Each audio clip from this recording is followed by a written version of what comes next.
অভিষেক বাচ্চা ছেলে who is he? তৃণমূলের সর্বভারতীয় সাধারণ সম্পাদকের হাই প্রোফাইল সভা থেকে মাত্র কিলোমিটার দেড়েক দূরে নিজের বাড়িতে অসংখ্য সমর্থক পরিবেষ্টিত হয়ে এই ভাষাতেই ফের ক্ষোভ উগরে দিলেন ইসলামপুরের তৃণমূল বিধায়ক আব্দুল করিম চৌধুরী। করিম নিজেকে বিদ্রোহী বিধায়ক বলে ঘোষণা করেছেন আগেই, নিজেকে সরিয়ে নিয়েছিলেন দলীয় কর্মসূচি থেকেও, কিন্তু তাও প্রত্যাশা ছিল অভিষেক তাকে বাড়িতে এসে আমন্ত্রণ করে সভায় নিয়ে যাবেন। সেই মতো কর্মী সমর্থকদের নিয়ে প্রস্তুত হয়ে বসেছিলেন তিনি, কিন্তু তার কিছুই হয়নি। অভিষেক সভা থেকে বেরিয়ে যেতেই ফের একবার ফুঁসে ওঠেন করিম চৌধুরী। তিনি জানান, তিনি রাজীব গান্ধীকে আশীর্বাদ করেছিলেন, রাজীব প্রধানমন্ত্রী হয়েছিল, মমতা বন্দ্যোপাধ্যায়কেও আশীর্বাদ করেছিলেন, কিন্তু অভিষেকের ভাগ্যটাই খারাপ। 11 বারের বিধায়ক দলের যোগ্য সম্মান না পাওয়ায় সরব হয়েছেন করিম চৌধুরী। তিনি জানান, সারা দেশে 11 বারের বিধায়ক কেউ নেই, অথচ তার দলে কোনো সম্মান নেই। যারা খুন করছে তারাই অভিষেকের সভায় থাকছে, দলের নেতৃত্ব তাদের নিরাপত্তা দিচ্ছে বলেও সরব হয়েছেন তিনি।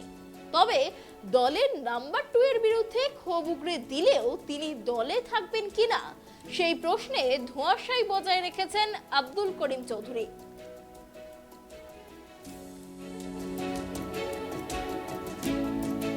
খুব দুঃখ দিয়ে গেল, কত হাজার হাজার মানুষকে নিরাশ করে গেল।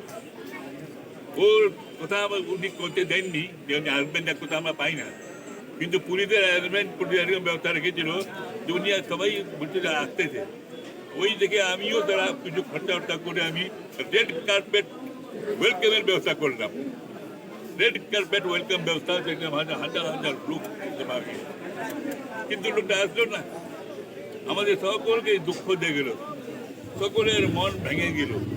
একটা যুব নেতা, young leader, second in command in West Bengal, Mamata Bandyopadhyay উনি আছেন, কিন্তু আজকে করিম চৌধুরী সেক্রেটারি করিম যদি ভিতরে ইয়ে বসে আছে, একটু সমঝোতা করিনি, করিম চৌধুরী তোকে একটু সমঝোতা করিনি, আর তারপর করিম চৌধুরী গেলে সকলেই চলে যেত।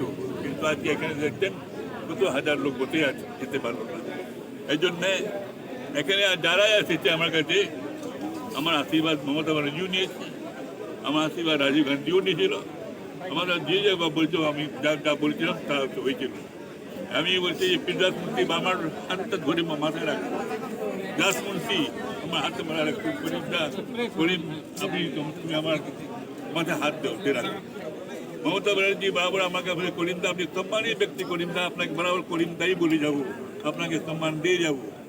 কিন্তু আজকে মমতা ব্যানার্জি এই ইয়াং ছেলে যাকে আমি চিনিও না, আমি বলছিলাম, আর না ও আমাকে চেনায়।